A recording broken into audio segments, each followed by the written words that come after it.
Metal Up World, this is CJ with CJOrtiz.com and MetalMotivation.com. This is the first of a new 5-message series I'm doing entitled Putting Your Other Self in Charge. This is all being shown in my Life Domination online coaching program. You can learn about that if you visit the link below. Putting your other self in charge. What do I mean by your other self? There is two parts to you. You might have heard the old maxim about the two dogs within you, whichever one you feed the most is the one who wins and kills the other. There's a basic truth to that, but I want to take the discussion even deeper. There is two voices, there is two minds, there is two lives, if you will, going on inside you. If you didn't have that, then you wouldn't have any sense of conscience or conviction. For example, when you're going to do something you know you shouldn't be doing, isn't there at the same time another voice that says, don't do it? We'll make it simple. Let's say you're on a diet and you want to avoid eating any kind of sweets, and then someone puts out some cheesecake in front of you. You're tempted to eat it. You get it in front of you and there's a voice inside you that says, don't eat that cheesecake, or don't eat that pizza, or don't eat whatever it is. Remember that you're on a diet. But yet, isn't there a part of you that's driven to eat it? Isn't there a part of you that's saying, go ahead, you can get back on your diet tomorrow. Go ahead, it's not going to make that big of a difference. Isn't there a voice in you that's saying, go ahead, man, we can go ahead and splurge now? Aren't there two voices? Aren't there two lives going on inside you all the time? Well, what part of you is saying don't do it? Because certainly there's a whole lot of you that's saying go ahead and go for it.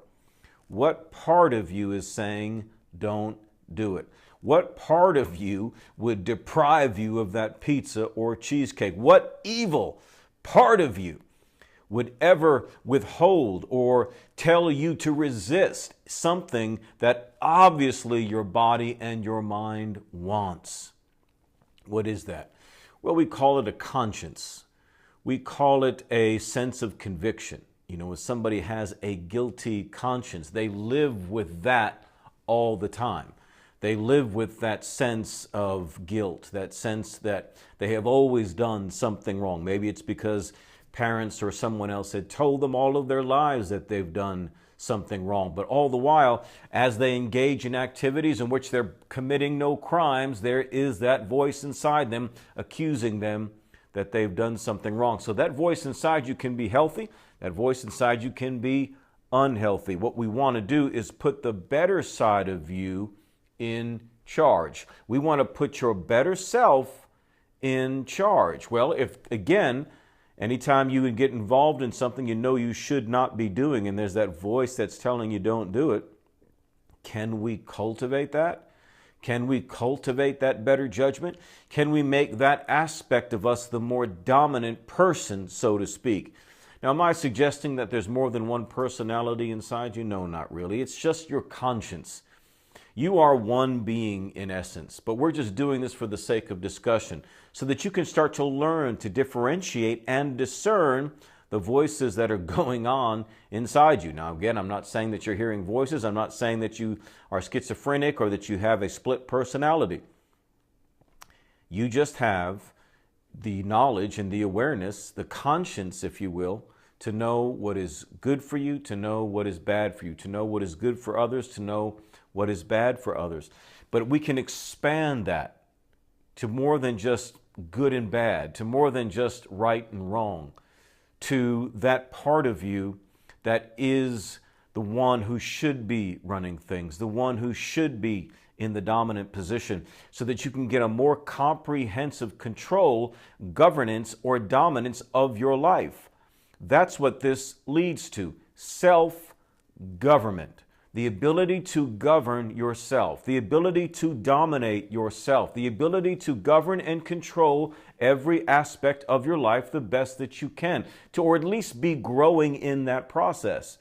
That's the whole point of this series, to put your other self in charge, your better self, the governor, if you will. Putting that governor, that dominator in charge. What's it going to take? There's going to be some transformation that you've got to go through. When I write about these sorts of things online, people People want to know how. They want to know what they need to do. It's more than just an individual tactic or technique that you need to do. It's a transformation in the way that you approach your own life. Are you committed to daily self-improvement? Most people are not. Most people who follow motivational speakers or follow motivational pages do not have a daily plan of self-improvement. Most people that follow all this motivational stuff, even me, the majority of them do not commit to personal development every day in a systematic way. How do I know that? Because of the questions that they ask. How do I know that? Because they're always talking about their problems. How do I know that? Because there's so few people in this Life Domination coaching group. If they were really committed, they would show certain signs that they're committed to personal development. Well, that's the whole point of this. To getting your other self in charge is you get beyond just living off of motivational quotes, daily inspiration to help you get through another bad day, to keep tolerating the life that you don't like, and move into personal development, the transformation of yourself from being conquered to conquer, from being overcome to overcoming, from being a victim to a victor.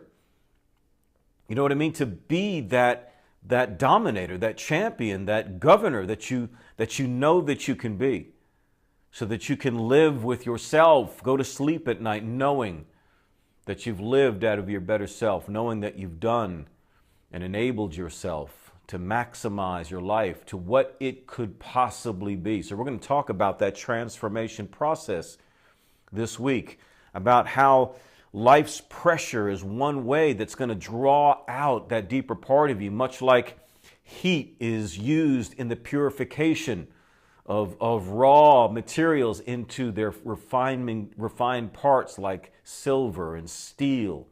You need that heat. You need that pressure. We need to better understand those processes in life and how to cooperate with that. We need to understand how to renovate ourselves, in particular our thinking, to change the way that we process, to renovate, to redo our minds, much like you would improve your house, and to learn how to cultivate and develop that deeper self, that better self, that spiritual element, if you will, and to begin to become dominated by that, and not just by the surface emotion and thinking and arbitrary base choices that you've been running most of your life with so far. You can be that better person. You can live out of that better self once you better understand what's involved, cooperate the process, and commit yourself to it. You do that, man, you will develop, I promise you that. I hope you can dig it. Listen, so if you'd like to see the rest of this series, it's all shown in my Life Domination online coaching program. Very inexpensive, easy to do, all shown in a private Facebook group, which I will administrate. Lots of awesome people just like yourself in there. You will dig it. Just visit the link below, metalmotivation.com/Life Domination Coaching. This is CJ, the Metal Motivator. And remember, in whatever you do, don't suck. Metal up.